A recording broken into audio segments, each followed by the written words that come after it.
Okay, great. So let's make progress with the third session of the day. So similar format to the first session, there'll be a couple of 15-minute presentations followed by a few flash talks. The first talk for this session is Miquel Duran-Frigola, who will be coming to the stage now, and we will just get his presentation up.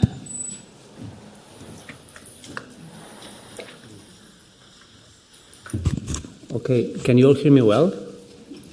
All right. Hi, so my name is Miquel. I'm the lead scientist and co-founder of a small charity called Ersilia Open Source Initiative, dedicated to disseminating data science and artificial intelligence, mostly for antimicrobial drug discovery in the global south.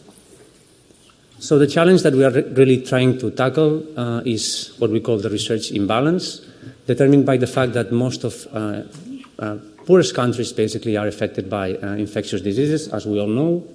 But unfortunately, most of the research outcome in the world comes from the richer countries, or so-called the global north. So there's a huge research imbalance that we should be aware of, and we are trying to tackle this by data science, with data science, because we believe that data science can offer cost-effective solutions to this inequality. So our organization is based on basically three pillars. The first is free and open source. This means that all the assets that we develop are free and will always be free for everyone to use. We pursue no patents, no royalties, no revenue from our activities. The central pillar, also very important, is in-country research, otherwise called decolonized research. This means trying to cooperate as much as possible with researchers in-country so that they have ownership and credit and scientific leadership. This means in practice that I have been traveling for the last 3 years, maybe 80% of my time in sub-Saharan Africa. And then finally, third pillar, also very important, sustainable collaborations. This means that we have to build capacity wherever we go because we are small. We will not be there all the time. And it also means that we have to build data science tools that are amenable for low resource settings, so they should work under like very low computational capacity. So basically what we are trying to do is very simple. Is we want to simplify the life of our collaborators and our beneficiaries by basically deploying machine learning tools that we believe can be useful for them. So we do all the boring effort of collecting data, building machine learning models, testing them in the computer, hopefully validating them experimentally as well, and finally deploying them in these outer layers so that they can use them as a software, basically, where they can input, let's say, a drug and predict their targets. That's the principle. What kind of models are we trying to gather? We gather or build models from different sources. Sometimes it's models that we find very interesting from the scientific literature already, the Cell paper from 2020, for instance. Sometimes we build models based on nice data sets that have been published. For instance, this science paper for antimalarial drug discovery. And sometimes, and most importantly, we build machine learning models in collaboration, ideally with collaborators in the global south. For instance, happens a lot. This would be the case of a collaboration we have in Cameroon, where we build machine learning models for predicting activity of natural product compounds. So I mentioned before that we are very small, and we are indeed very small, but we try to cooperate with many people. So here you can have like a brief overview of our, I call it, ecosystem. On one side, we collaborate a lot with software engineers and big techs, basically, to gain like the necessary expertise to develop software that looks professional. On the other side, our main collaborators and beneficiaries as well are African scientists or scientists working in Africa. And then we also have collaborations with scientists in the global north who are akin to us and think like us in the way research should be decolonized, and also with data contributors. So that would be big pharma companies or initiatives that are donating their data to us so that we can model their data and eventually channel it and donate it to the global south. That would be an example of a center we are working on. That's a picture I took a few months ago in Cameroon. There we are trying to build machine learning models for discovering antivirals based on natural products that they collect from this mountain, basically. We do a lot of capacity building. That's super important. This is a training we did, in this case in Cape Town, gathering scientists from, I think it was 7 countries across Africa. They are all chemists, and they were learning how to use our tools. And now let's switch gears, I think you say in English, and let's go a little bit into the science, or how do we do it, or how do we make this relatively scalable. So I'm a bioinformatician, so I only understand these kind of things. And so we try to organize all the knowledge that we can gather from our collaborators, but also from the literature, into what we call a biomedical knowledge graph that contains genes at the center, but also diseases, tissues, organisms, etc., and importantly, compounds. So the focus of today's talk is going to be compounds, because we are trying to discover antimicrobials, small molecule antimicrobials, to be more specific. And compounds, even if they are small, as we all know, they are very tricky, and they are also very tricky for a computational chemist, because they are very difficult to represent to the computer. You can represent compounds with just physical-chemical properties, but you can go really crazy into representing compounds in the 3D shape and also electrostatic shape and all of that, right? So finding the right chemical descriptor is key to have the best possible machine learning models, especially when you are operating in a low data regime, which is our case all the time, right? We don't have a lot of data to train our models. So a while ago, I realized that chemoinformatics has been all the time stuck with this concept of, okay, let's analyze the chemistry of the compound, and let's see whether we can predict the activity based on the chemistry. But actually, for many compounds, we know much more if we go to the literature, right?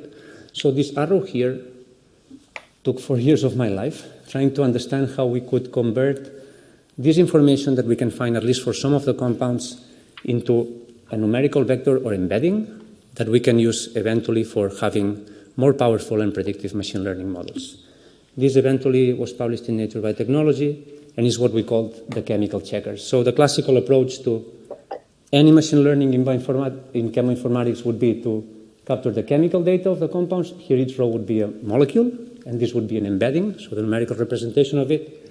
Thanks to this kind of representations or extended representations based on literature data, we can collect information about the potential targets of the compounds, networks that might be affected, cells, and also clinical information that would be indications and side effects whenever available. So we believe, and we have shown, that using these extended representations, what we call bioactivity signatures, can greatly increase the predictive power of our tools.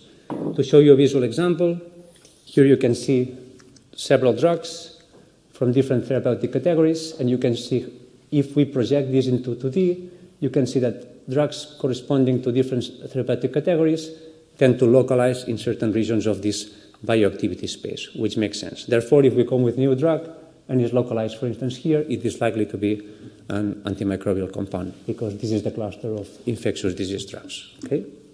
The same can apply to different metabolites from different species, different tissues and metabolites in tissues and fluids of human, or even food ingredients.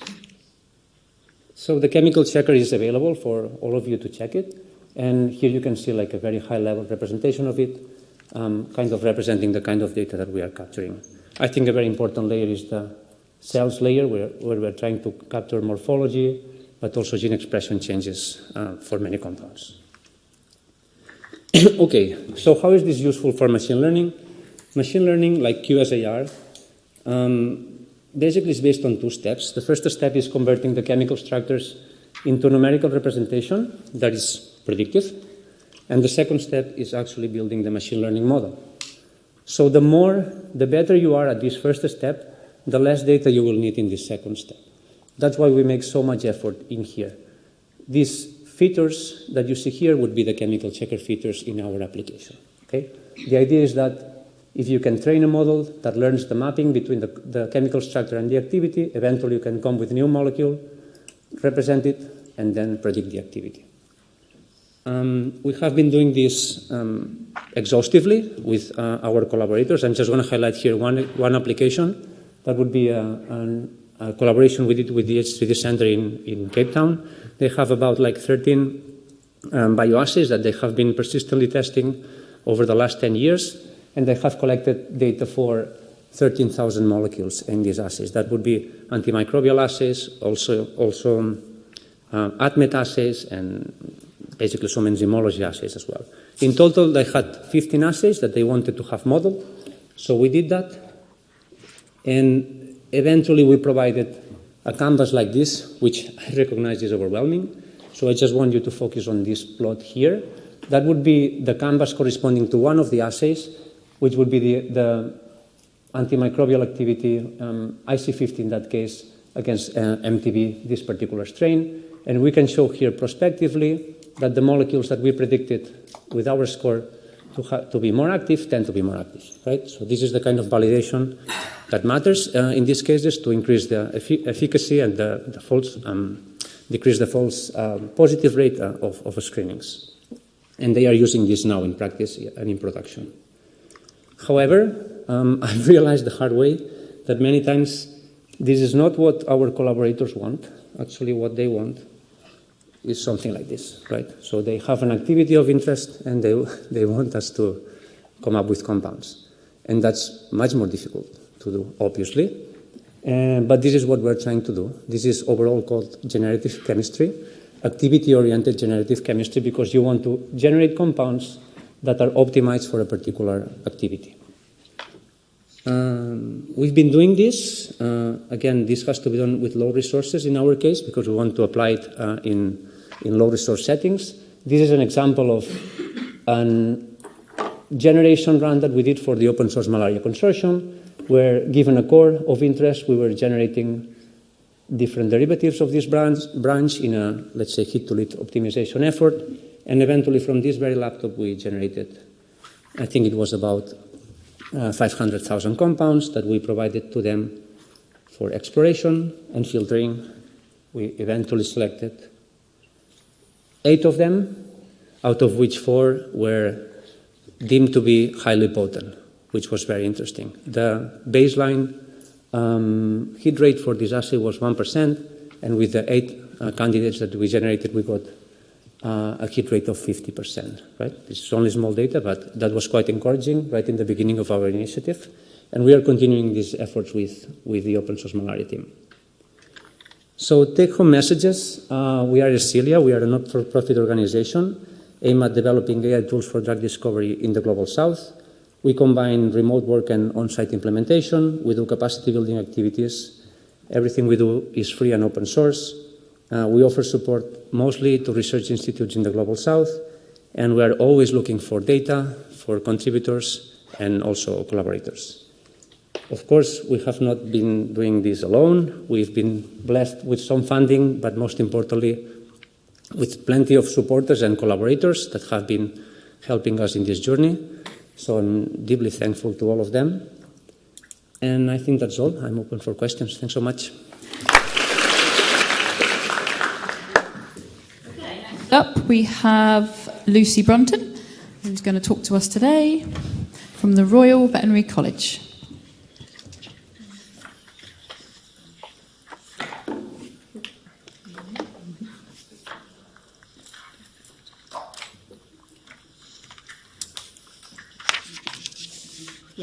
Lovely, thank you. Thanks. Hi, everybody. It's great to be here. Thank you very much for the invitation to talk to you today.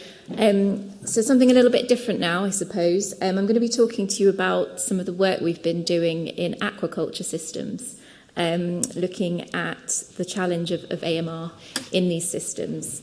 And I'm really pleased that the theme today is multidisciplinary approaches. As an epidemiologist, I understand the complexity of the problem of AMR and the need for bringing together lots of different disciplines to work on this issue.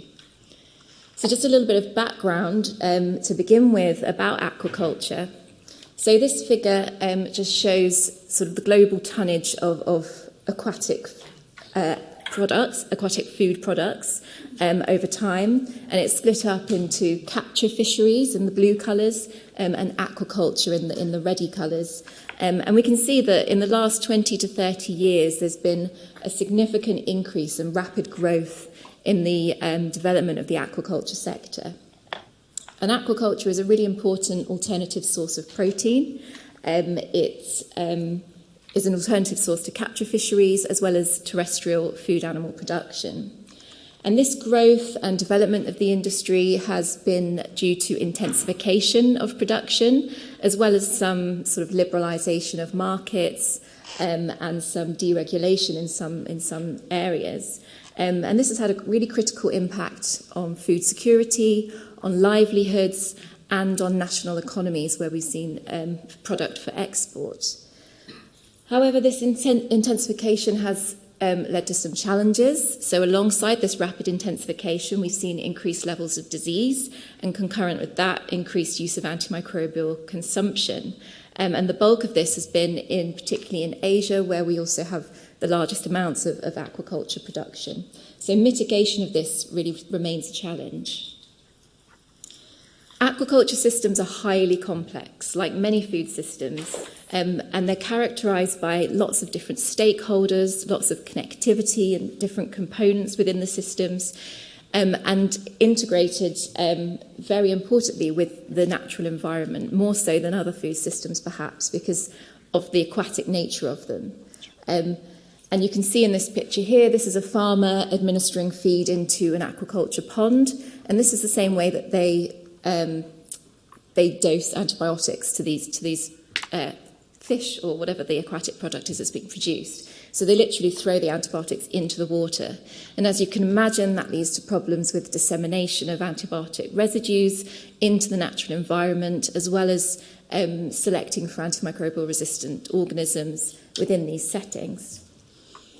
Much of the research in this area on AMR has focused on sort of biological factors and has tried to quantify the problem from a biological point of view, or looking at usage practices and behaviours of farmers and other stakeholders. And a lot of the factors related to sort of socio-economic factors, political factors have been neglected. So I want to start with talking about the Amphora project. This is what really started us off at RVC and looking at aquaculture. And this project was initiated back in 2018. It was a large multidisciplinary project with the aim of which was to apply a systems-focused approach to try and understand the problem of antimicrobial resistance in aquaculture systems and address this to try and improve the sustainability of these systems. We had 3 objectives, which are outlined here, and we were looking at 3 case study countries, so Vietnam, Bangladesh, and Egypt. And we were looking to map the drivers of antibiotic usage in these systems, identify where the knowledge gaps were, and to identify where we could possible interventions within these systems. So I just want to pause a second and talk a little bit about systems thinking and make sure that we're all sort of on the same page here. The systems thinking approach is really important when we're trying to understand a really complex problem like antimicrobial resistance. It can't be solved by a single discipline. We need to have lots of disciplines involved. We also need to have, as I said, this sort of systems thinking approach, thinking of it as in a holistic way, looking at the problem as a whole. And by understanding how a dynamic system like a food production system works, we can start to enable us to do that. We need to think about the different perspectives, the different views of this system in itself. And by focusing on the structure of the system initially, that can help us to understand what are those outcomes within the system, what are the points in the system where we might want to intervene. And so as part of the Amphora project, we held 2 workshops with key stakeholders from aquaculture sectors, one in Vietnam and one in Egypt. And our goal was to use a participatory mapping approach, and I'll show you how that worked in a moment. But essentially, we're working with the stakeholders to really try and understand the system. And initially, that is by literally sort of mapping out the systems with them. Our first workshop in Vietnam, we looked at 3 different species. We looked at white-leg shrimp in Vietnam, the pangasius or catfish systems in Vietnam as well, and tilapia, another freshwater fish species in Bangladesh. And at these workshops, as I said, we were working in sort of small groups to really understand what was going on within these systems. And we were producing these fairly messy-looking diagrams in a sort of iterative way with the different stakeholders, trying to understand what the system looks like, where there is governance within the system, what the actual processes are that are happening within the system. And in doing this, we were trying to understand where are those areas that are potentially of most risk for exposure, human exposure to antibiotic resistance or residues. Where are those areas where we might be able to intervene? And through quite a bit of work, we were able to sort of turn these sorts of diagrams into something a little bit neater. And here we were looking, we were able to sort of demonstrate, let's see if this will work. Never mind. So it just demonstrate the sort of different aspects of the system in the different colours. So looking at production in sort of green and blue here, looking at the role of governance and information in the system, so at the top in our white boxes, if you like, and then looking at the flow within these different areas of the system. So we have the antibiotics illustrated in red there, the flow of antibiotics through the system. And you might not be able to see very clearly, but our little circles and triangles on here identify these different hotspots that we were finding for the emergence of antimicrobial resistance, as well as risk of human exposure at these different points within the system. And this allowed us to really understand what are the sort of pathways for exposure within these systems, so exposure to resistant bacteria as well as to antibiotic residues, and to identify which were the sort of actors within the system at greatest risk. And we were able to sort of group these different exposure routes to thinking about exposure due to consumption, so consumption of these products or other aquaculture byproducts, occupational exposure routes, as well as environmental exposure routes. A number of drivers were discussed at these workshops, so we were looking at things such as lack of alternatives to antibiotics, so a lack of vaccines is often a big problem, particularly with invertebrate species which lack an adaptive immune system, so vaccines aren't always going to be possible. Lack of knowledge and awareness of antibiotics resistance is something that commonly comes up, problems with regulation, and the role of antibiotics as growth promoters, which is something that's already been mentioned today. Drivers of antibiotic resistance as well. So antibiotics are used directly in these systems, as I described, but there are also indirect routes for antibiotics getting into these systems. So in some cases, manure from poultry farms, for example, will be used to enrich the fish ponds. And so you've got potential for the antibiotics used in poultry production to be coming into these systems there. Our second workshop was in Egypt, in Kafr el-Sheikh, and again we took a very similar approach here, mapping out the systems and developing this systems map. Again here looking at the different aspects of the system, the different flows of antibiotics or products, and here identifying hotspots for, again, humans being exposed to antibiotic resistance within these systems. We also talked about potential interventions at this workshop, and afterwards we ran a survey where we listed all of those interventions that had been discussed, and we were trying to seek expert opinion on the feasibility of these. And I'm not expecting you to be able to see the detail on these slides, but this is just to illustrate that we were identifying a number of potential interventions which were grouped into these different categories here, things from sort of management and alternatives through to biosecurity, education and training. And we were asking our respondents about their perceived feasibility of these. Were they feasible in the short term or the long term, or were they just not feasible at all? And also about the sort of advantages and disadvantages. So thinking about the affordability, the availability, the ease of application, the effectiveness of these potential interventions. And some of the key things that were coming out were that there are a number of interventions that could be implemented in the short term. So things like more frequent water exchanges within ponds and more regular monitoring of water culture quality could help to improve the quality of the water in these systems. Improve storage conditions for feed and the use of probiotics as an alternative, and greater access to farmers to advice, so veterinary advice and training programs. So I'd just like to finish up by talking a little bit about a PhD studentship. So Maria was our research assistant on the Amphora project.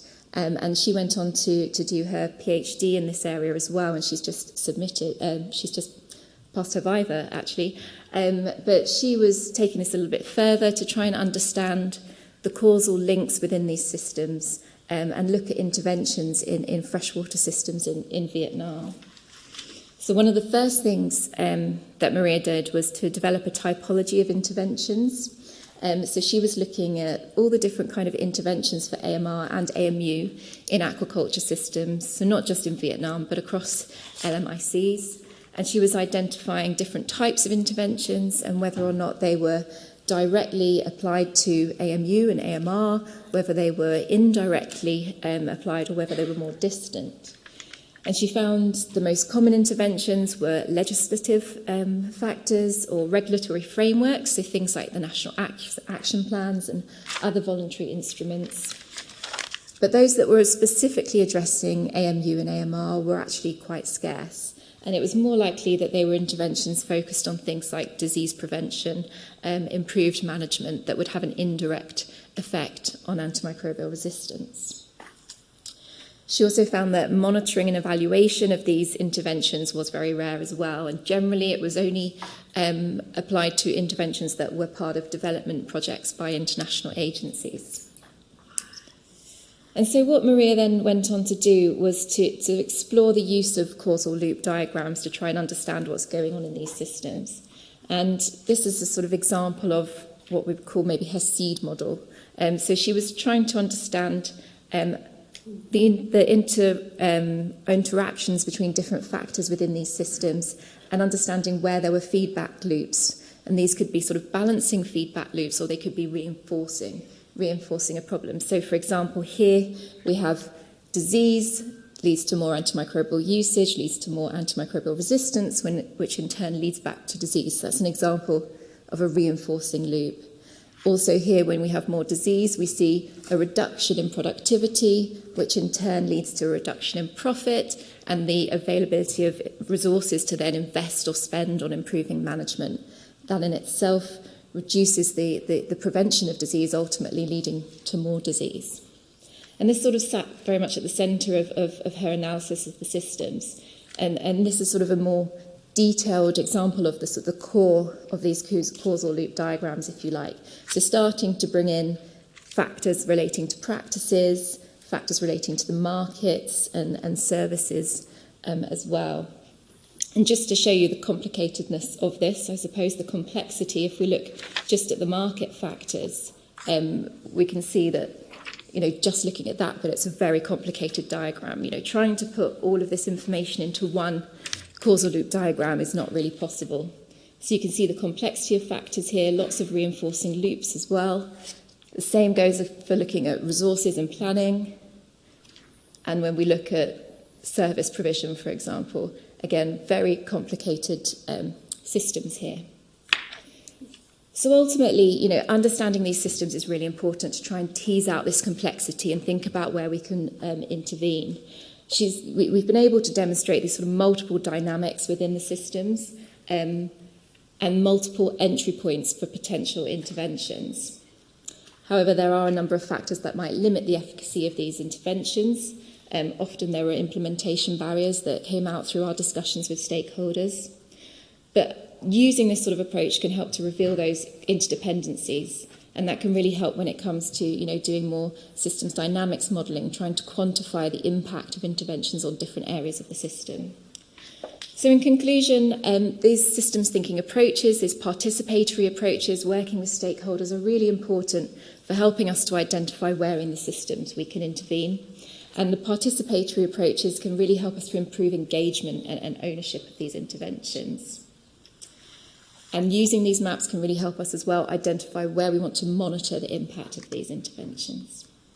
So I'd just like to thank the project team. I've mentioned Maria, our PhD student, as well as the rest of the Amphora team and our partners across the case study countries. Thank you. So now we're at the part again where we are going to move to 3 flash talks. So following the series of flash talks, we won't have questions after these, and these are timed for 7 minutes instead of 15. So the first flash talk of this session is by Qi Yin.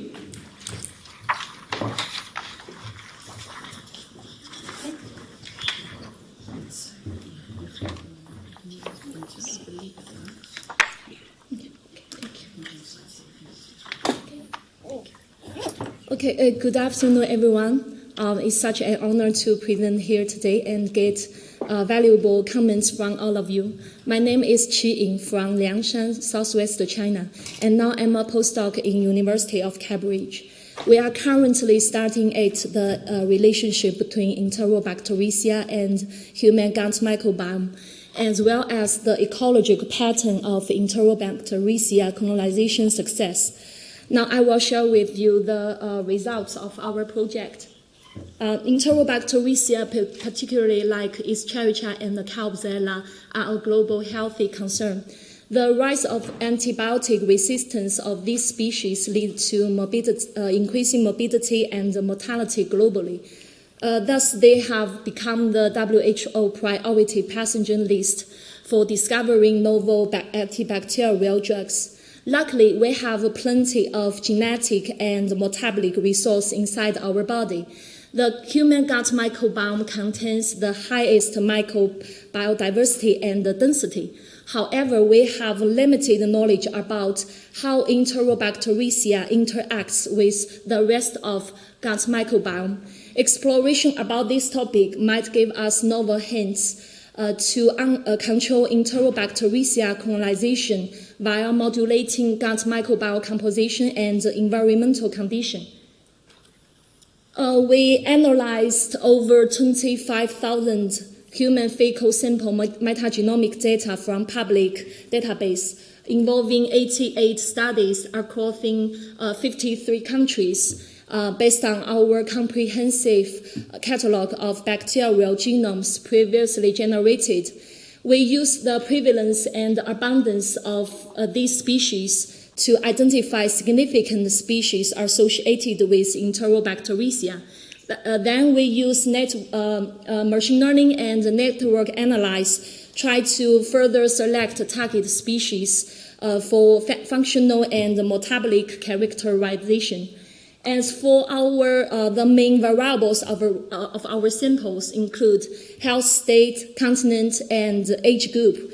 To obtain robust signal, we divided our samples into 3 data sets: all samples, high-quality information samples, and healthy end-out samples, and use different confound variation as mixed effect to perform the statistic analysis.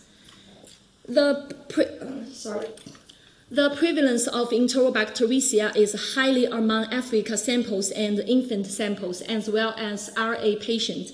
And Escherichia and Klebsiella are the most prevalent general across different health states, age group, and continent. And machine learning based on gut microbial abundance revealed that the microbial composition is highly predictive of Enterobacteriaceae colonization status, with AUC ranged from 0.7 to 0.8, and the results are consistent across the 3 different data sets. It's confidential to say that gut microbiome composition could be a biomarker of Enterobacteriaceae colonization prediction. And this is the phylogenetic tree of the microbiome species significantly associated with Enterobacteriaceae. We combine the signal from abundance and colonization standards. Overall, we obtained over 600 species significant associated with Enterobacteriaceae. The clade was colored by the isolate standards. Blue is for isolates and green is for max. Over 50% of these species are uncultured, which means we have a lot of information to explore. And the inner circle represents the lineage information of these species. And for the outer circle, we have 3 paired circles represent association with Enterobacteriaceae colonization and abundance in different taxonomic level, E. coli, Klebsiella, and all Enterobacteriaceae. And the color represents the direction of this association. The blue is for negative and the red is for positive. clear species cluster between negatively or positively correlated species were observed. And the species from Bacteroidetes have the highest, are enriched in Enterobacteriaceae absence, especially for Alistips and Privitella. And we can also see here, there are a clear strain variation inside the same group, which means investigation about the functional genetic differences between these species is worth of further exploration. And last but not least, we performed the functional analysis. The KGG ortholog diversity and the metabolic distance of the species are negatively or positively associated with Enterobacteriaceae reveal that species associated with Enterobacteriaceae colonization are more functionally diverse and metabolically closer. And on the basis of the distribution of COG, species negatively associated with Enterobacteriaceae colonization encodes more functions involving cellular process and signaling. The conclusion of our project so far, Enterobacteriaceae are highly prevalent worldwide, and the microbiome composition is highly predictive of Enterobacteriaceae colonization status. Bacteroideta species are strongest biomarker of Enterobacteriaceae absence. Species co-occurring with Enterobacteriaceae are metabolically similar and more functionally diverse. Thank you, that's all. Thank you very much. Okay, so our second flash talk for this session is Mohamed Eladawy. He's going to join us.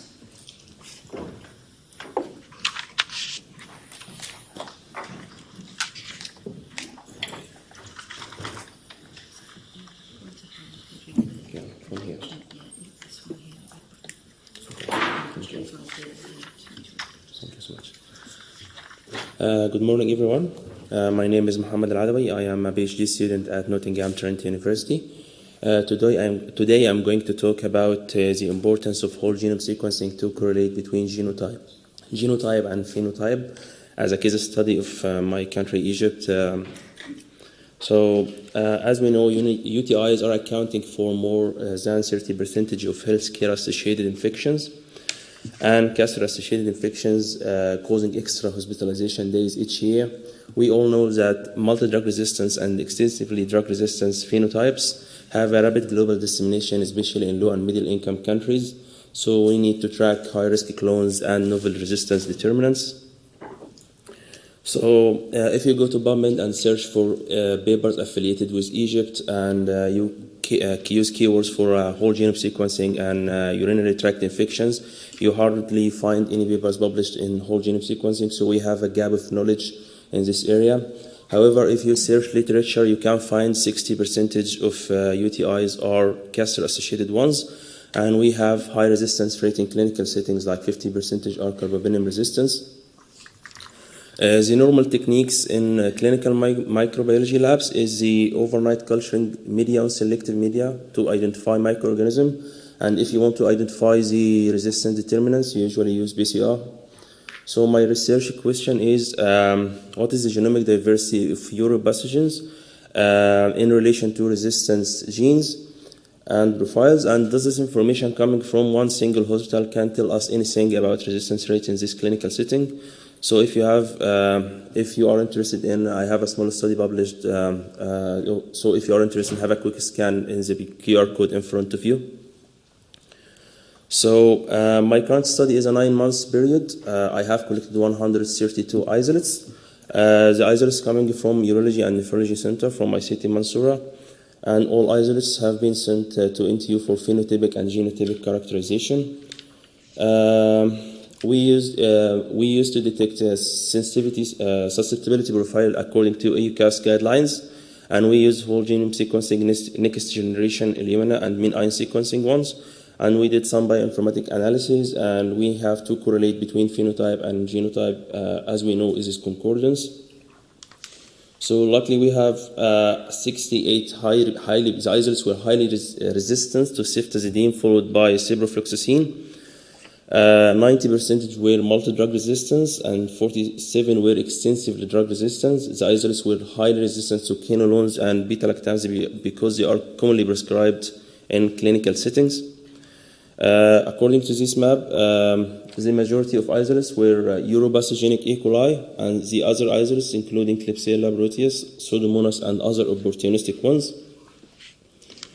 So the isolates have in relation to genotypes, the isolates have an arsenal of different resistance determinants, and we have new determinants that considered as a first report for Egypt. In the paper mentioned earlier, we detect a megaplasmid, and this collection also have two more Pseudomonas aeruginosa that have two other megaplasmids, but they are completely different sequence types. In relation to compare between concordance between genotype and phenotype, we use three different databases, which are CARD, ResFinder, and AMR Finder, and we have a concordance about 87 for ResFinder and lowest for CARD or AMR Finder. As we see here in the lower part of the figure, the bar is a little bit wavy in case of beta-lactams or aminoglycoside, because some databases report the phenotype, like mentions the antibiotic name itself, and some databases mentions the antibiotic class. And for the upper part, we can see it's a little bit constant for quinolones and miscellaneous antibiotics for three databases. On a species level, these Pseudomonas aeruginosa have a poor concordance for the three databases, while the others have like more than 90%, like all Enterobacterials seem more promising for in silico antimicrobial resistance. So the take-home message in low and middle income countries, multi-drug resistance and extensive drug resistance are a big problem. Egypt has a limited sources for whole genome sequencing. And this detailed study from single hospital tell us that we have high levels of resistance for castor-associated ones. So what about the other infections coming from other clinical settings? So continuous monitoring is required to track high-risk clones and novel resistant determinants. And finally, we need to translate the correlation results to be implemented in clinical settings. I would like to thank my supervisor, sponsor, and microbiome, and thank you so much.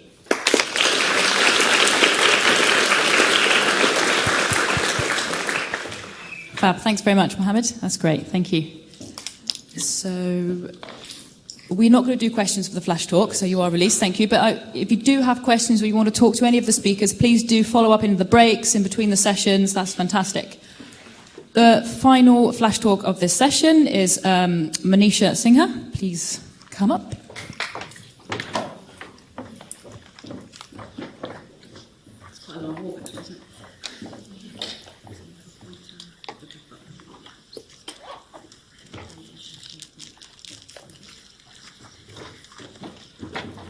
Good afternoon, everyone. I'm Monisha Singha, a postdoctoral researcher at IOI University of Oxford. As in this conference, we are talking about AMR problem and different ways of research to tackle AMR. In this talk, I'm going to present how small molecule inhibitors are developed to tackle AMR, with a particular focus on development of broad spectrum inhibitors of MBL enzymes. From a 10-year study in US, it has been found that among all the available antibiotics, the highest proportion of prescribed antibiotics are beta-lactams. Penicillin and cephalosporins, carbapenems, and monobactams are the four different class of beta-lactam antibiotics, and they all kill bacteria by interrupting the bacterial cell wall formation. But with time, bacteria has developed resistance towards the beta-lactam antibiotics, and one of the major reasons for this resistance is due to the emergence of two types of beta-lactamase enzymes, serine beta-lactamases or SBL and metallo-beta-lactamase or MBL.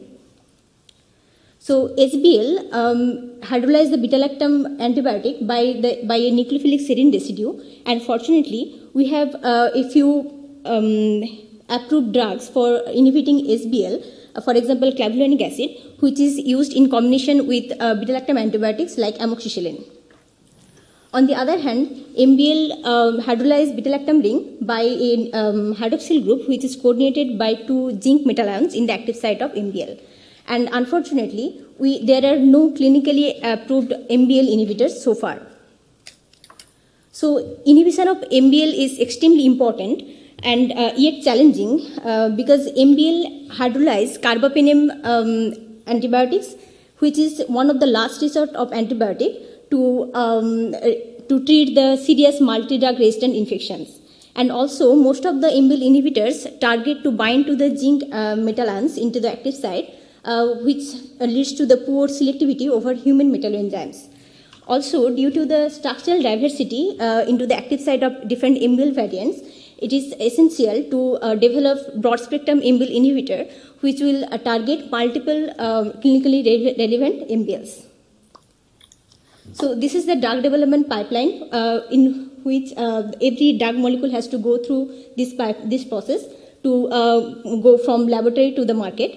And here is the Enterobacteriaceae, which is both SBL and MBL inhibitor, and it has reached to the phase 3 stage of clinical trial so far. A few years ago, European Lead Factory performed a high-throughput screening, and they have found indole 2-carboxylate 1 as a qualified hit. After that, by Professor Schofield group, the indole carboxylate was further developed to get the molecule EBL2915, which is currently in the lead to candidate stage.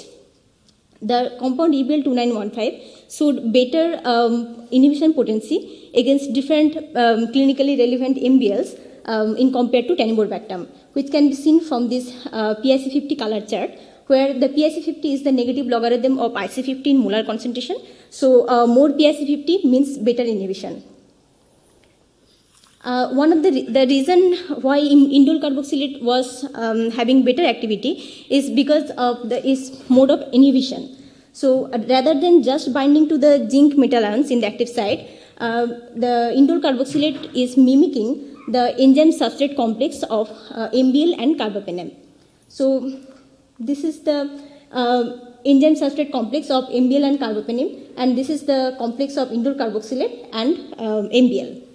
This type of mode of inhibition was also supported by the crystal structure, and this result was published in 2022 in Nature Chemistry Journal. Furthermore, we thought that pyrrole 2-carboxylate, which has a structural similarity with indole 2-carboxylate, can be developed as MBL inhibitor, and it might have the advantage of a better metabolic stability and smaller size. So to develop pyrrole 2-carboxylate as MBL inhibitor, we have attached different alkyl, aryl, and halide groups to the pyrrole ring of the pyrrole 2-carboxylate, and we had screened more than 25 compounds against the clinically relevant MBL enzymes, VIM1, NDM1, VIM2, and IMP1. And from this PIC50 table, we can see that a phenyl group at R3 position and a methyl group at R2 position helps to have the better activity of pyrrole 2-carboxylate. Although none of these compounds had better activity or none of these compounds were as good as EBL2915, but further development in the design of pyrrole 2-carboxylate is still under process in our lab. So in conclusion, I have shown that indole 2-carboxylate binds to MBL enzyme by mimicking the enzyme substrate complex, and it has the potential to go for the clinical development in combination with beta-lactam antibiotics. And also I have shown that pyrrole 2-carboxylate can be developed as a drug candidate, and it is hypothesized to have a similar binding mode to that of indole carboxylate. And further structure activity relationship along with the MIC experiment are in progress. I'm thankful to the Professor Schofield group for my postdoctoral research on MBL inhibitors development, and I'm thankful to the microbiology group of Professor Tim Walsh for the ongoing MIC experiment, and I'm also thankful to IOI for the research funding and giving me this opportunity to present this work. And finally, thank you all for your kind attention. I'd like to welcome Antonia to the stage, and Antonia is going to tell us something interesting about bacteriophage, I believe. Yes. Brilliant, thank you. Thank you very much.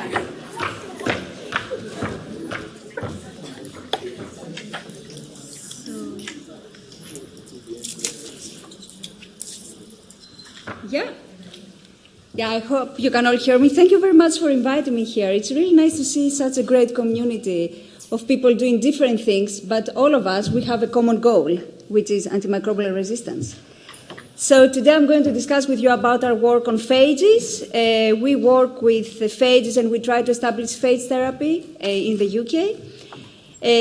Luckily for us, even though up to now phage therapy was not the main way to go towards treating infections, lately in the UK, the government is on our side, and now compassionate therapy is approved, and slowly I'm hoping, and by proving results, scientific results, of how exactly phages are working, what exactly phages are doing inside human cells, and how do they find the bacteria inside human cells, I'm really hoping we will give some extra boost to this process.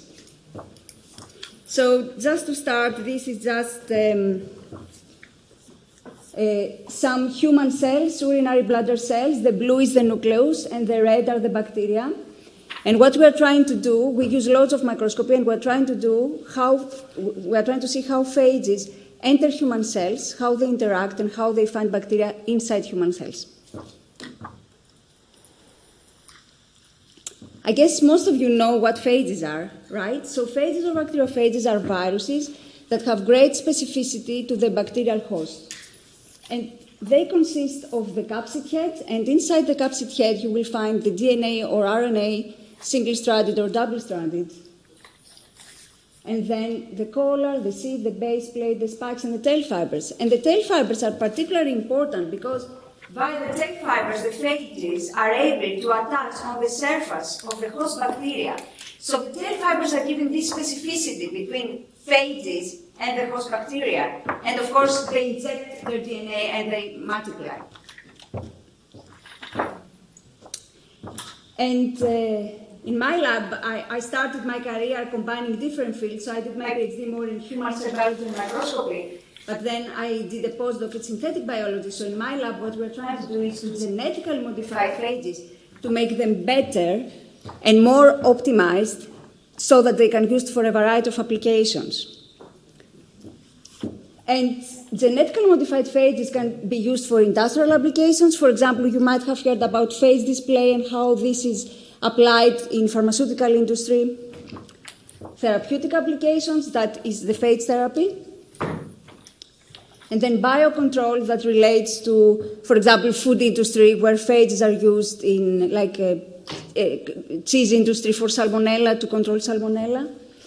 And veterinary applications, it's a bit easier to apply phages to control infections in animals, because as you understand, the regulatory form on animals is a bit more flexible compared to when it comes to humans. And biodetection, consider that since phages can be easily genetically modified, we can add to those LuxAB, luminescence, or fluorescence, and we can use them to detect infection in the presence of a sample. And this is something that we are also trying to do in my lab. But today I will focus more on work that we do in understanding the cellular and molecular mechanisms of phage therapy. And of course, phage therapy is the use of phages for therapeutic purposes, so to treat bacterial infections. And wherever the host is, the phage is. So in principle, phages can treat every bacterial infection that exists. The tricky part now is that some phages require longer time to propagate, and they are difficult to handle and difficult to isolate. But in principle, phage therapy can be used when nothing else is working. And this, I think, is a very promising recent result published in Nature Biotechnology in 2013. And my lab was asked to provide a comment on Nature Microbiology, where they genetically modified a cocktail of phages. So they selected 4 phages who were found to be really efficient on targeting pathogenic E. coli found in patients with hematological cancers. So we're talking about a group of patients that they have a disease that makes it harder for them to be given hard antibiotics. So these phages were modified on the tail fibers to carry CRISPR-Cas, and the cocktail was found to be very, very efficient in targeting the E. coli bacteria. And this is the first report on genetically modified on clinical trials. So it's currently on the first clinical trial. So considering that, and prior to this publication, my lab was very much interested to understand how phages interact with bacteria, but in human cell environment. For that, in 2018, we created a fluorescent phage able to target pathogenic E. coli, or E. coli K1, and we tested its efficiency in clearing infection on urinary bladder cells. And in 2020, we further tested the efficacy, but also the ability to be used safe, so the minor cytotoxicity in brain-human cells. In both cases, upon creating a fluorescent phage, for fun, when I was in the lab, I incubated my phage with human cells. I mean, you would think, why would you do that? Because phages would only recognize the bacteria. But when I did that, I found, interestingly, that some human cells on their vacuoles, they would uptake phages. And then upon staining with a variety of markers, we found that phages randomly invade human cells via phagocytosis. Keep that in mind, because I will show you some results later. I didn't have the time to show everything, but I will show you some results later that can change that. So after we found that phages randomly can invade human cells, can target intracellular bacteria, then I thought, how can I increase this efficiency? How can we make phages that have an affinity with human cells, and thus will enter even better in human cells and clear even better intracellular infections? And for that reason, we genetically modify now our previous GFP phage, adding an EGF receptor. So EGF is an epidermal growth factor, is a good nutrient for human cells. The idea was to trick human cells and make them uptake even more this phage and see what happens. So after, I don't know if you can see very well, anyway, after making this phage, we stained using 3 different cell lines, urinary bladder cells, brain human cells, and fibroblasts. We stained with, this is our GFP phage, right, the green. And we stained with EGF and EGF receptor, and we found that the phage with the EGF receptor and the EGF would colocalize, as you can see here, indicating that what we created indeed expresses EGF. I have to tell you that, of course, the control phage, the only GFP, does not colocalize with EGF. I just didn't have enough time to add everything. And then, importantly, we wanted to see, is now this phage that expresses EGF more able to enter human cells compared to the normal phage, the only GFP? And for that, again, we tested a variety of human cell lines. And this is how the GFP looks like. So you have this dotty pattern. So the green is the phage. The EGF is even more dotty. You have more accumulation of the EGF-GFP phage. But if you see here, this is the GFP, and this is the GFP-EGF. The GFP-EGF significantly, especially on urinary bladder cells, which are epithelial cell lines and easier to work with, significantly internalizes compared to the only GFP. So indeed, we created something that has the ability to enter human cells and have a higher affinity with human cells compared to the normal conditions of the wild type. And then, of course, the most important question is, can this phage now clear intracellular infection? Can this phage find intracellular bacteria and kill them? As we have published previously, we could see that that happens randomly, mainly because maybe you know that bacteria enter human cells via phagocytosis as well, and because the phage does the same, if the phage, the vacuole of the phage and the vacuole of the bacteria find each other, the phage will definitely target the bacteria. So we have seen that in the past. But now, with this new phage, this is only the E. coli bacteria, the E. coli K1, DV36, and this is with the K1FGFP, and this is the K1FGFP-EGF. So you see that the GFP-EGF is much better in clearing bacteria compared to the only GFP phage. So our work is accomplished. We managed to do what we wanted in that aspect. So now, by looking at the pattern when we did microscopy, we saw that this phage with an EGF is very, very dotty. And then we looked back at the literature and we found that, of course, it resembles with the EGF staining and the epidermal growth factor, but also it resembles with endosomal staining. So we thought, could it be now that the cellular trafficking of this phage changes? We previously tested, as I told you, a variety of markers, and we found that our phage is only entering human cell via phagocytosis, so does not activate the endocytic pathway. But it seems that now that we have added the EGF, that potentially has changed.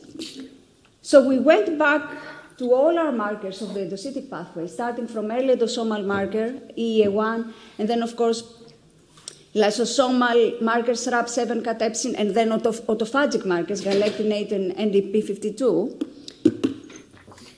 And we found that, unlike the only GFP, this phage now, the EGF, is able to also colocalize not only with late endosomal markers, so not only being phagocytosed, but also with early endosomal markers, so being also endocytosed.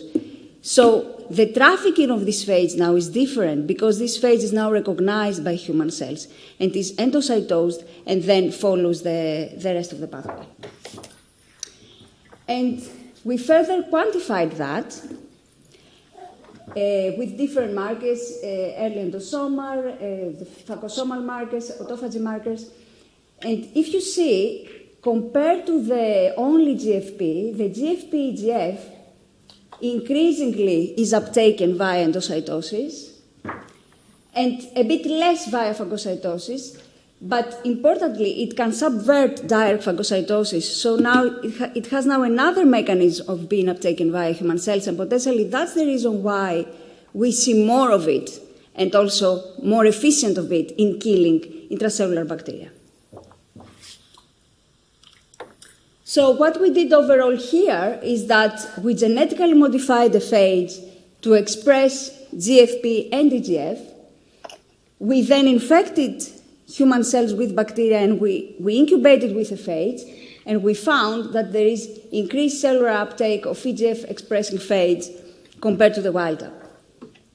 Moving on, we have now isolated around 100 clinical isolates from hospitals who collaborate with the University Coventry Hospital, and we have isolated novel phages that now targeting a wide variety of pathogenic E. coli.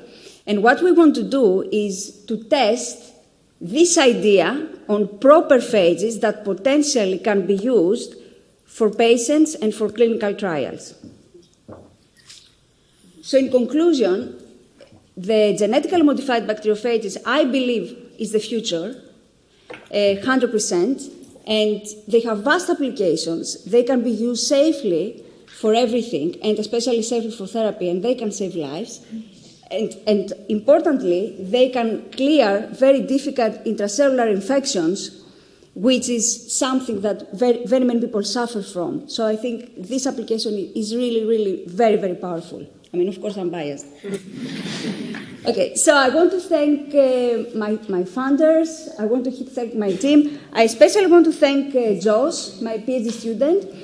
He has his Viva on Monday, and he will be ready to do a postdoc. He's amazing. And yeah, thank you very much for your attention. Thank you. And any questions, of course. Okay. Great. So our next speaker is Jay Patel. Is Jay Patel here? I've never met Jay. Here we are. Brilliant. Come and join me, Jay. So Jay's going to tell us something about measuring the global response to AMR. Is that right? That's right. Brilliant. Right. Well, we're excited to hear it. Thanks, Jay.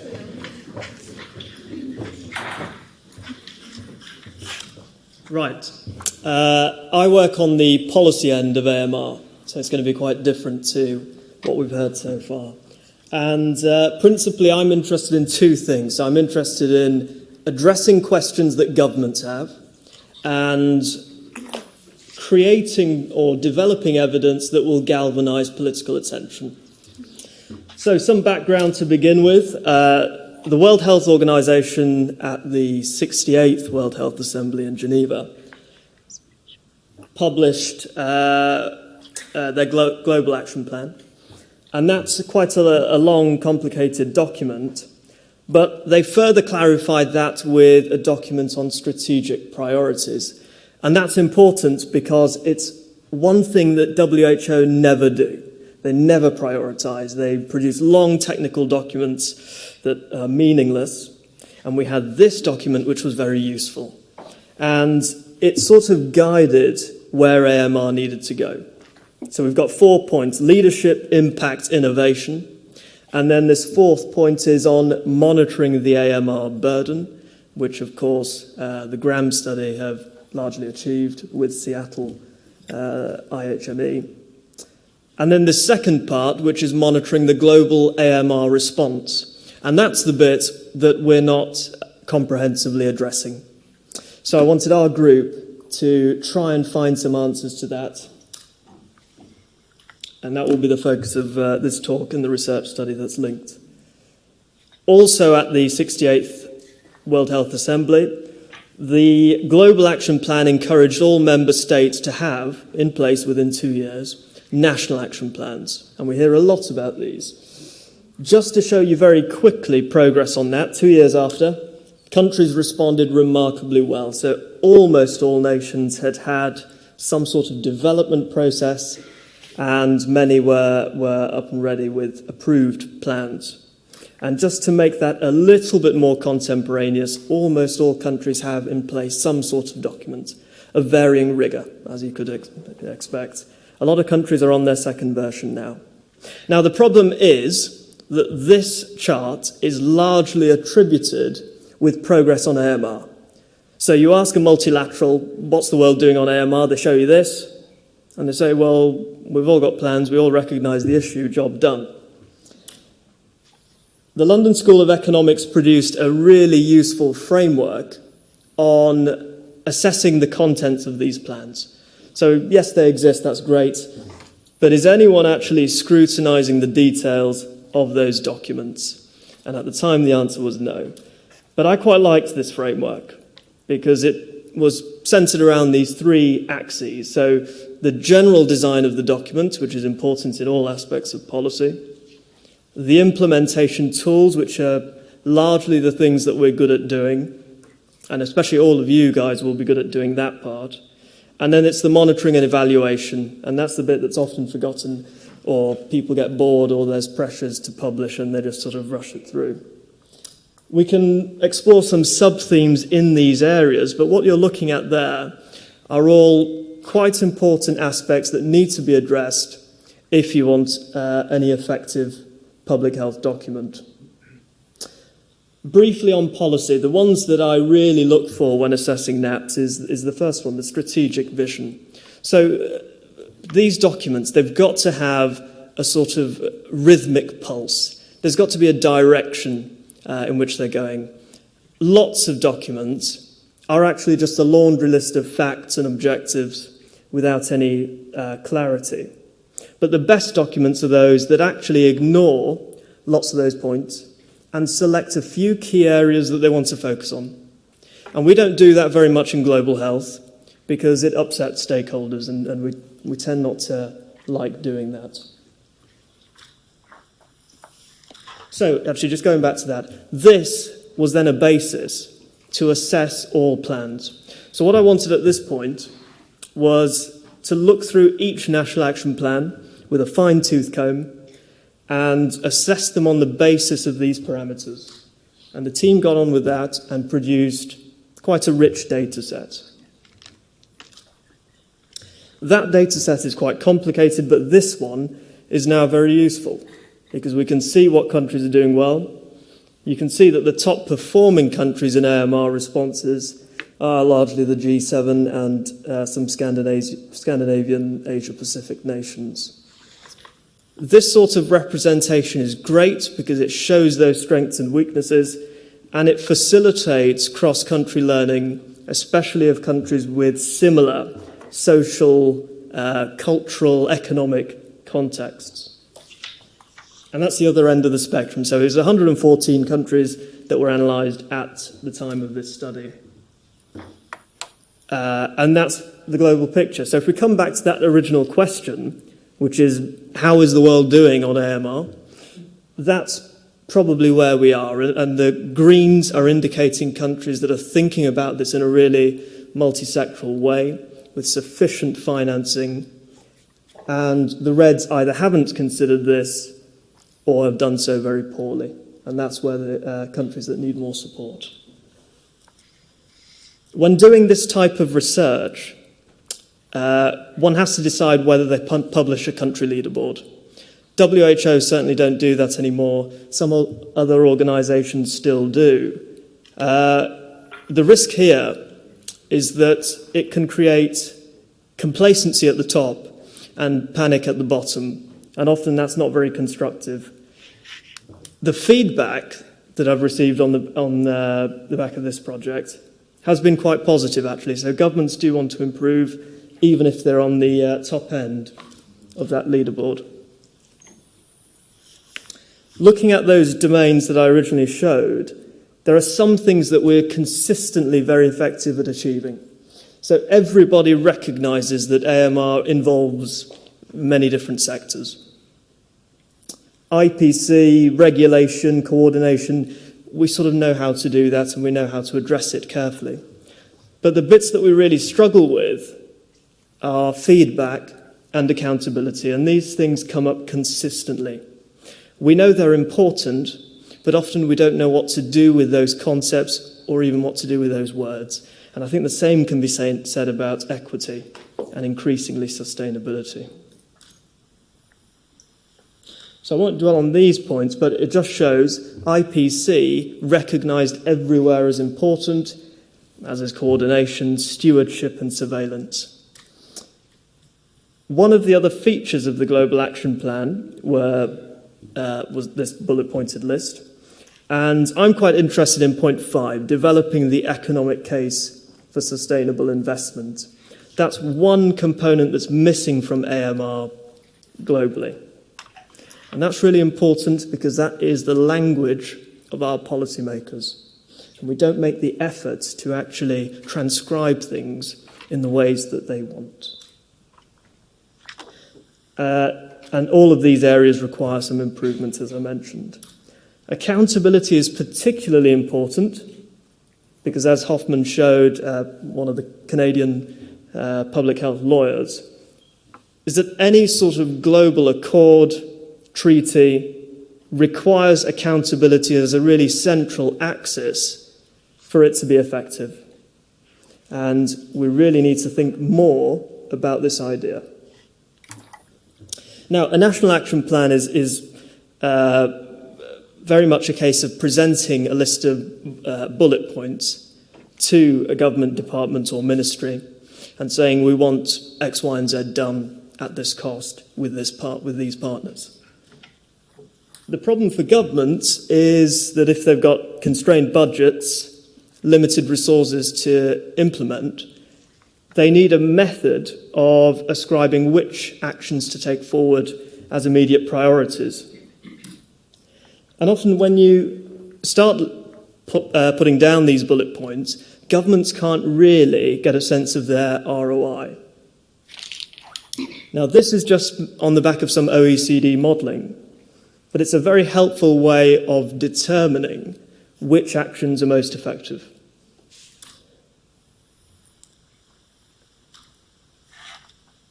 I'm just going to move through these swiftly because you see that it's very difficult to predict which interventions are likely to generate those returns. So that gives you an idea of things from the health perspective, but we also need the equivalent in fiscal terms. And something like that on these plans presented to policymakers is a lot more powerful, but we tend not to provide that information, which is a real shame. So national action plans are very effective. If the country's got them, they're generally on a better trajectory, and that's true in both income and region. And there may well be some benefit to this type of analysis in terms of correlating burden with response. And that's the sort of future direction that we want to take with this research. So that's a very high-level overview of some quite granular findings. A lot of the more detailed methods are in this paper. But I'll pause there because there may well be questions on it, and we'll save time for that instead. Brilliant. Thank you. Okay, so now we're on to the flash talks, and we've got our very own Nadira. So remember, 2 talks now, and we're not going to have questions after these ones.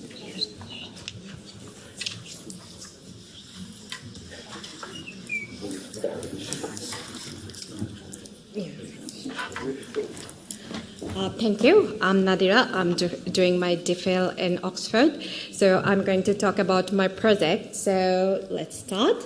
So before going to explain my work on TETx, I'm going to explain tigecycline. I think you know that tigecycline is a last resort of drug and very promising one, especially because of high resistance or emergence of colistin resistance and carbamazepines, which are the other last resort drugs. And the TETx is the enzyme that can degrade or inactivate the tigecycline in presence of oxygen and NADPH. And if you see this map, after emergence of TETx, it starts spreading very rapidly and making our tigecycline ineffective. So it's a concern now. So if you see, there are different mobile genetic elements that are associated with this TETx mobility. So I chose to be simple, so I just targeted the plasmid. So what I did, I had this panel of tigecycline resistance isolate, which had TETx 3, 4, 5, and 6, which are clinically most important and relevant. And what I did, very simple thing, I mixed my tigecycline resistant isolate with my susceptible laboratory isolates and wanted to check if they can transfer their TETx containing plasmids into these laboratory strains. And these are my panel for conjugation, and after the conjugation, I got the 7 isolates which can successfully transfer their TETx.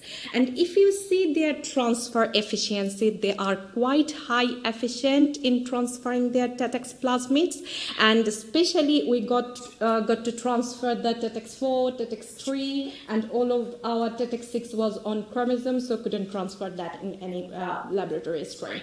Interesting thing is this TETx 3 isn't present in Acinetobacter baumannii, but I could transfer it in E. coli J53, which is an interesting one. That's because usually plasmid transfer doesn't take place between Acinetobacter and E. coli. Also, this plasmid could be transferred into another Acinetobacter baumannii species. So, if you think clinically, it is not only important if these isolates can transfer their plasmid, but also it is much more important if these new strains who are getting the plasmids, can they actually maintain these plasmids without any selective pressure of antibiotics. So I did the plasmid stability test of both of my clinical isolates and transconjugates. So I grew them on agar plates in absence of any antibiotics. Also, I did check their stability in liquid media or broth media.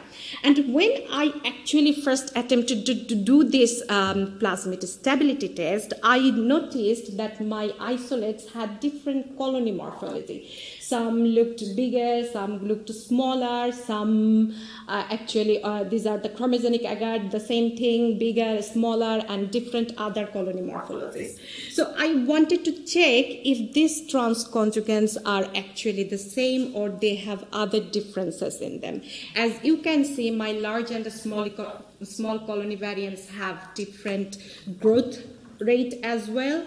And also, if you check the MIC of tigecycline, there are differences in their MIC between these large and small colony variants. Also, I checked their MIC in presence of efflux pump inhibitor, which is tetrandrin and PA-beta-N. Again, the large and the small colony variants showed difference in the MIC of tigecycline. So now I did my plasmid stability again, considering my large and small colony variants. So this is my plasmid stability data. So as I said, these are my clinical isolates, and on your left, this is the transconjugate isolate, and this blue box shows the broth assay result, and these ones, the bottom results, are from the agar assay. And also important is that I did try in different conditions, like in presence of oxygen and in absence of oxygen. That's because Tetex is monooxygenous, they need oxygen for this. So as you can see, they are pretty much stable. The clinical isolate, the plasmid is stable. In case of this one, that's interesting. That's because in this case, my small colony variant shows little bit less stability than the others, but still they are pretty much stable. Again, this is my FIA plasmid in containing Tetex4 in E. coli, and they are again pretty much stable in all conditions. These are my another isolate containing Tetex4 and a different plasmid ink group, and again these are pretty much stable. So this is Inc. X1 group, and that is important. That's because this is mainly found in different clinical isolates associated with Tetex or tigecycline resistance. Again, as you can see, they are pretty much stable in all conditions. Again, in X1, and they are pretty much stable. And this is another one, which again shows big difference in large and small colony variant in transconjugates, but still they are pretty much stable in all conditions. So this is my Tetex3 containing plasmids, and if you can see in E. coli, they are pretty much, not pretty much, actually they are very much stable in E. coli. So I also tried to transfer them and into the Pseudomonas aeruginosa to check if they are stable in it also. But in Pseudomonas aeruginosa, it's not stable, but in both E. coli and Acinetobacter, this Tetex3 positive plasmid actually very stable. And also, though it was the chromosomal Tetex6, I did this passaging in different conditions to just check their MIC levels. But out of these all isolates, I would like to highlight this couple of plasmids, these ones, that's because they have this Tetex4, 2 copies of Tetex4, and also especially this Inc. X1 plasmids, that's because they don't only have Tetex4, but also they have MCR, which is the colistin resistance gene. So they can resist the action of both last result drugs. And this interesting large plasmid, which have actually multiple copies of Tetex4. It says 7 copies of Tetex4. I was actually discussing with some of you that if it is really real case, or it's just a mistake in our sequencing or something. I'm not sure. You can give me any suggestion if you have. So I just wanted to check if my Tetex4 plasmids have any common reason in it. I want to just focus their Tetex4 position. As you can see, they are actually in presence of different mobile genetic elements like IS elements, TNPs, and also commonly found with macrolide resistance EST genes. Also, they had these different tetracycline resistance gene as well, so TET-A, TET-39, TET-H, all different, they are also present in my plasmids. That's interesting. After doing these things, they are actually having different resistance, and as you can see, they have still have the plasmid, but they are susceptible or resistant, something like that. So this heteroresistance is quite interesting. And the last thing I'm going to show, the isolates who lost their plasmid of Tetex actually started to show this BAFin forming tendency according to SEM images, TEM images. So I believe getting rid of the plasmids is not the only mechanism to get rid of tigecycline resistance. That's it. That's my lab. Thank you all.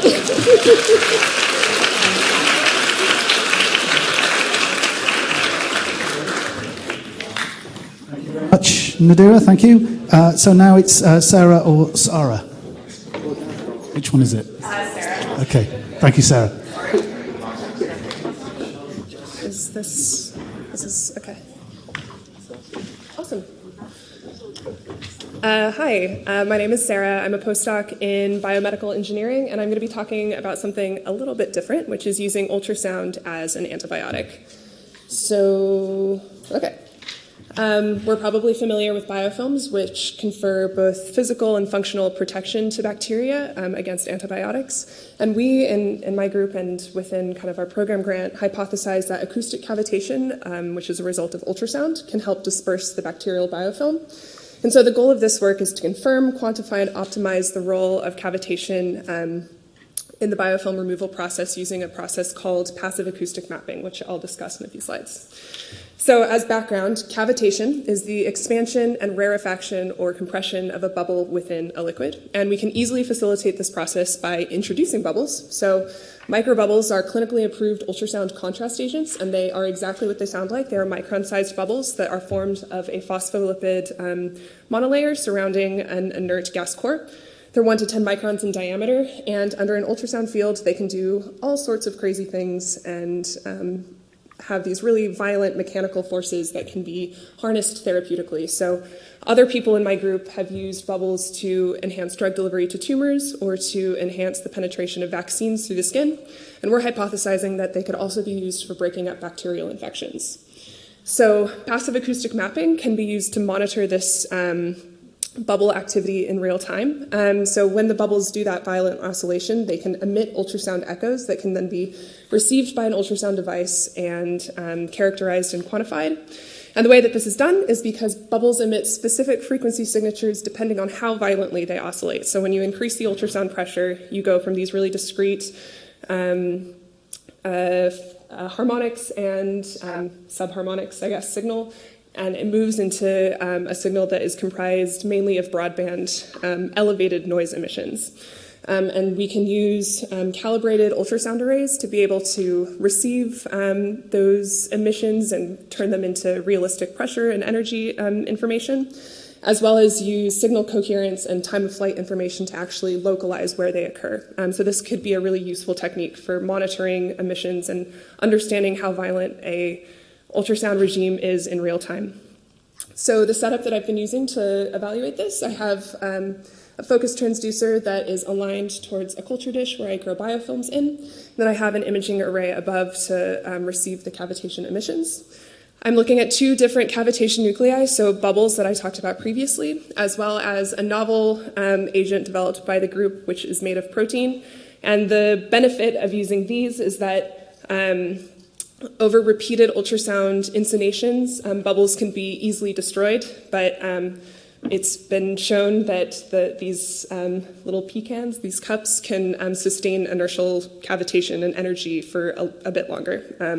So I was comparing the 2 agents, and then I was looking at 2 different bacterial species grown as biofilms, so a methicillin-resistant Staph aureus strain, as well as a Pseudomonas aeruginosa strain. And the biological readout was really just looking at surface area reduction evaluated on the microscopy images. So what I saw is that with increasing cavitation energy, and the x-axis here is just an integration of all of the received cavitation emissions over the exposure duration, and the y-axis is the reduction in biofilm presence determined through the microscopy images. As we can see, with more cavitation energy, we get more reduction in biofilm presence, which is dependent on the species. So we get more reduction in Pseudomonas species than we do in Staph, indicating that potentially more ultrasound dose is required to treat different types of infections. And if we look at differences between the 2 agents, these 2 examples, so 1.5 megapascals, so a higher pressure with bubbles versus a lower pressure with the cups, provide a similar amount of cavitation energy but result in different biological responses, which we attribute mainly to the persistence of the 2 different agents. And another thing that you can see here is that the way in which biofilms are removed from the surface depend also on the species. So Pseudomonas seems to be removed kind of in a layer, whereas Staph is removed on a cell-by-cell basis, it seems. So the other things that we can do with ultrasound is obviously localize where the cavitation emissions are happening. So we can look at both where the acoustic field predicts kind of the overall region of biofilm removal within this area.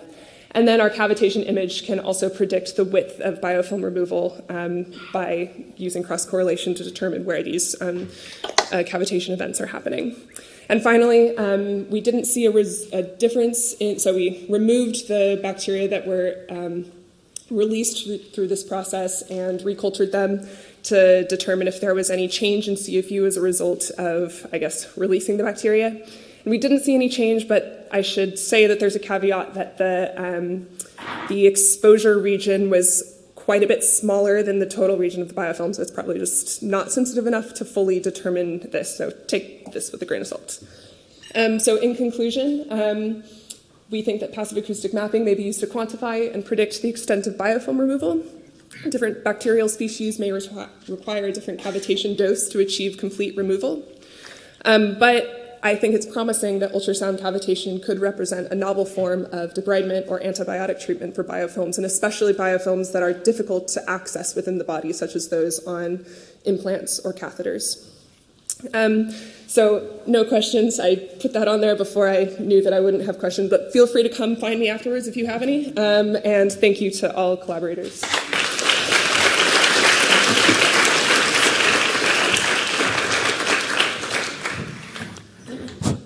Well, thank you very much to Nadira and Sarah. It almost seems a bit of a shame that we can't have questions, but there we are. That's one of the reasons we're able to get so many good talks in, but thank you again. So now it's my pleasure to introduce our plenary speaker, who's going to give the keynote address. I hope Professor Ashiru Aridope will forgive my inevitable mispronunciation. No, it was okay, was it?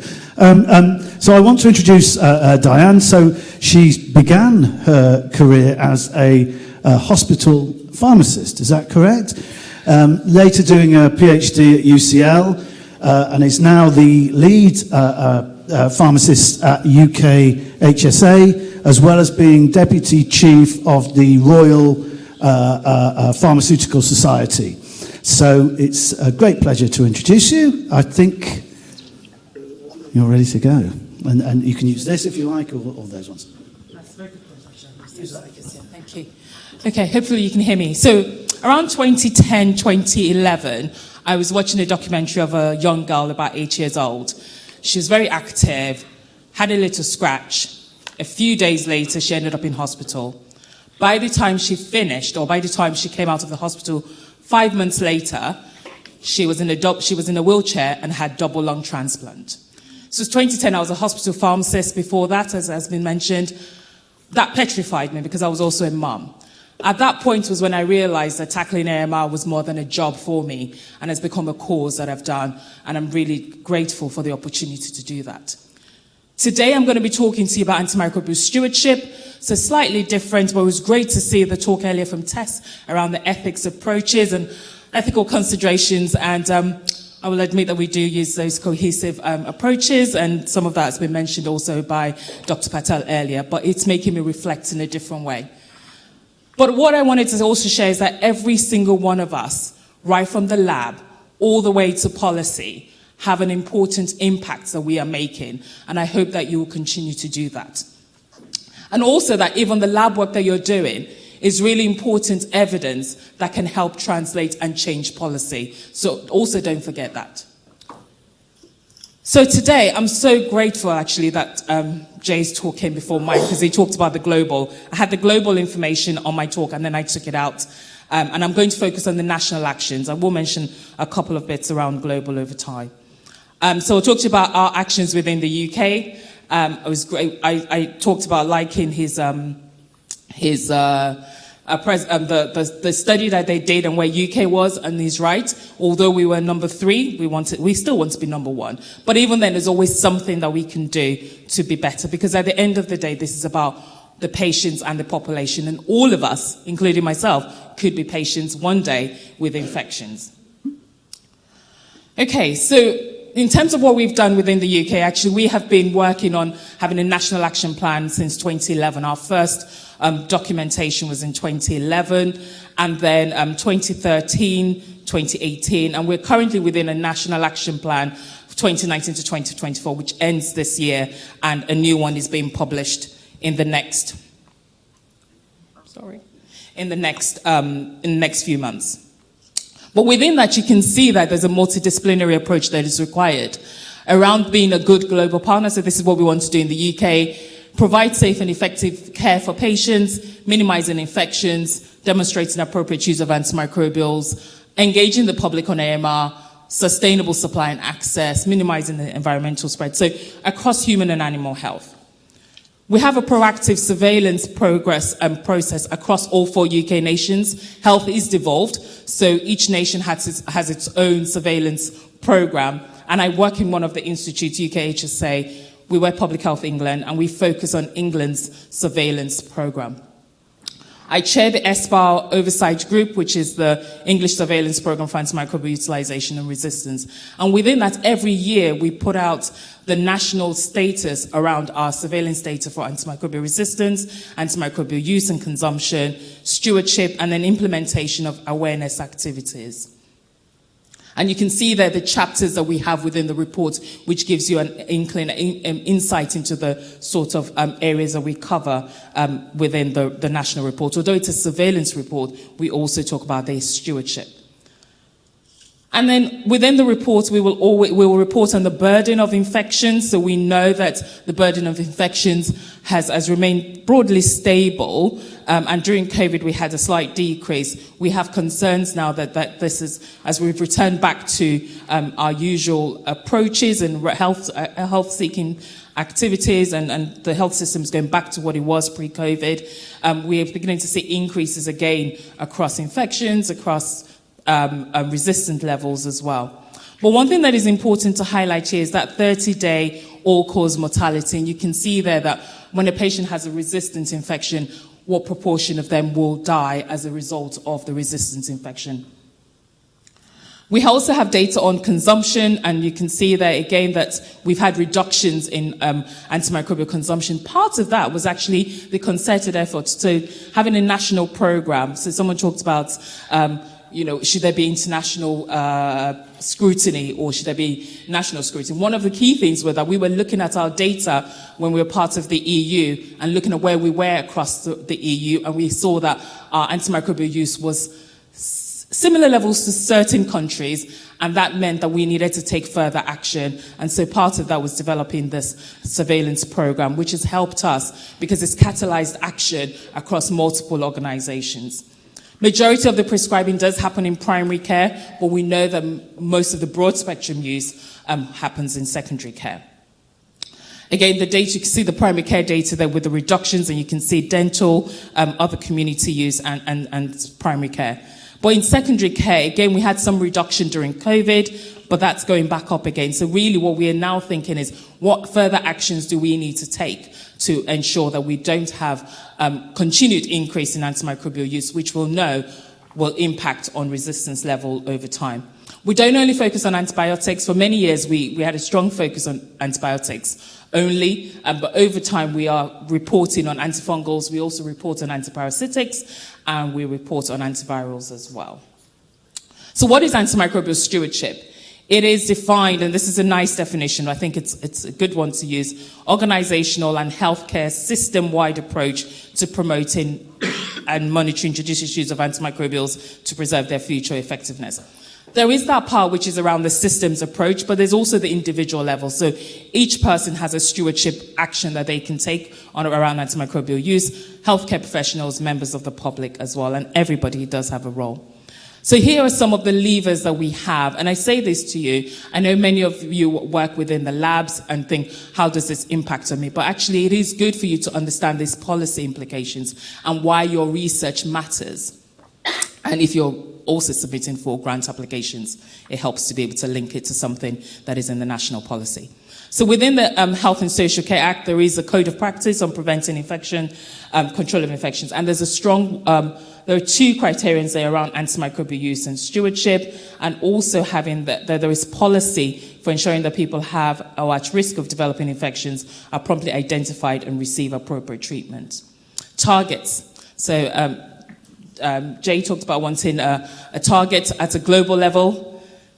Good luck. But from within the UK, we've had targets, and actually, we had targets. There's always been a discussion: do you call them targets? Do you call them something else? Ambitions. I think these were actually called ambitions, but in reality, we have a goal. We have numbers that we want to try and get to, and that's really helped us to focus attention over the years. Sometimes we don't get to those targets and we may not meet the targets, but actually what it does is it galvanizes action across multiple organizations for us to get towards those targets. And we have one specifically on antimicrobial use, but you can see that there's also a target or ambition focused on food-producing animals, antibiotic use in food-producing animals. Interestingly, the animal health sector have done much, much better than the human health sector around the targets. Different organisations will also take actions. The NHS England have improvement and assurance schemes, which is linked to that cohesive approach, where basically they NHS Trust have a standard contract, and they need to try and reduce the antimicrobial use or have metrics and targets that they're measured against. So I just want to talk to you very briefly about some stewardship interventions we have, and I would encourage you not to try and listen to remember all of them because these slides will be available to you. The key organisation in England is UKHSA that I work with, and then NHS England, Scotland, Wales and Northern Ireland also have their equivalent bodies, and obviously Royal College's professional bodies, health and education institutions also lead on this. What are the key things we're trying to achieve with antimicrobial stewardship? We want to reduce the need for antimicrobials in the first instance, so preventing it through infection prevention, so vaccination, for example. We want to reduce exposure, so that is even if you are treating a patient, can you treat them for the shortest possible time? And can you make sure that you're giving them the appropriate treatment in the first instance? And then you optimize if you are going to give an antimicrobial, or if you need to manage the infection, make sure that you're using evidence-based approaches for that. We do use behavior change strategies across our national stewardship interventions that we develop, and we use the COM-B model most often for that, and capability, motivation, and opportunity. I won't have time to go into that, but I think it's a good one that I encourage you to have a think about if you are interested in developing interventions. NICE have guidelines, and these are really important. So again, if you're within developing or you're working within the lab, actually if you're focusing on particular organisms or particular antimicrobials, where does that fit within the health system and within guidelines? That may help you in seeing how your projects may be used further down the line. And then there are tools available for those in primary care, but also in community pharmacy. Many of you would have heard now that it's possible to go to the pharmacy and have an infection and have it appropriately managed by the pharmacist. Sometimes that will involve giving antibiotics, but sometimes they will not give antibiotics, but they've had significant training to make sure that they have those stewardship principles. And then within secondary care as well, we have toolkits within that as well. And then just very quickly around public surveys, we know, and I know that Ineos have done some work around public work, and I really am encouraging the colleagues who've led on that to really think about publishing that and sharing that, because I think it's really important that we have the information about the knowledge and attitudes of members of the public in tackling antimicrobial resistance. We use a range of approaches to talk to members of the public. We have the Antibiotic Guardian campaign, which is a pledge-based approach, so again using behaviour change strategy. And through that, we now have more than 200,000 pledges across 120 countries where people have chosen about what they can personally do to help tackle antimicrobial resistance. We also have the eBug resources for children and for young people and those in school-age children. Again, the resources are good. So if you're involved in any public engagement activities or community work, that's a good resource to use. I'm just going to very quickly talk about the antibiotic subscription model. I think it links back to the economic cases, but also the fact that pharmaceutical companies, when we have new antimicrobials, we want to save them. So actually there is that challenge around the economic impact on them. But now we have a subscription model within the UK, which allows for, which is encouraging pharmaceutical companies to develop new antimicrobials and to still be funded for those antimicrobials, even if they're not going to be freely available or easily accessible in terms of being able to make sure that they are reserved for resistant infections. We have challenges with outbreaks, so many of you will know around this, the strep A, group A outbreak that we had last year, and the challenges that has on antimicrobial use as well. And this is my last slides around health inequalities. I think this is a really important consideration that we need to have. We've been doing quite a lot now to make sure that all our data, we publish them based on the factors commonly associated with health inequalities, particularly ethnicity, deprivation, age group, and sex, and then geographical data as well. What we know is that the burden of infections has not changed since 2018, but what we are seeing, though, now is a widening gap, particularly for ethnicity and IMD, in the rates of resistant infections. And so now the question is, what interventions do we need to put in place to make sure that we don't continue to see those widening gaps? And around data, there's a wealth of data available. So if you ever need to look at data, to use data and understand what's the national picture around resistance or antimicrobial use, I would recommend the Fingertips platform that's openly accessible. Anyone in the world can go on there and find their GP or find their local area. You can go and find what's the resistance levels within Oxford, or what's the antimicrobial use within the different ICBs or ICSs within Oxford, for example.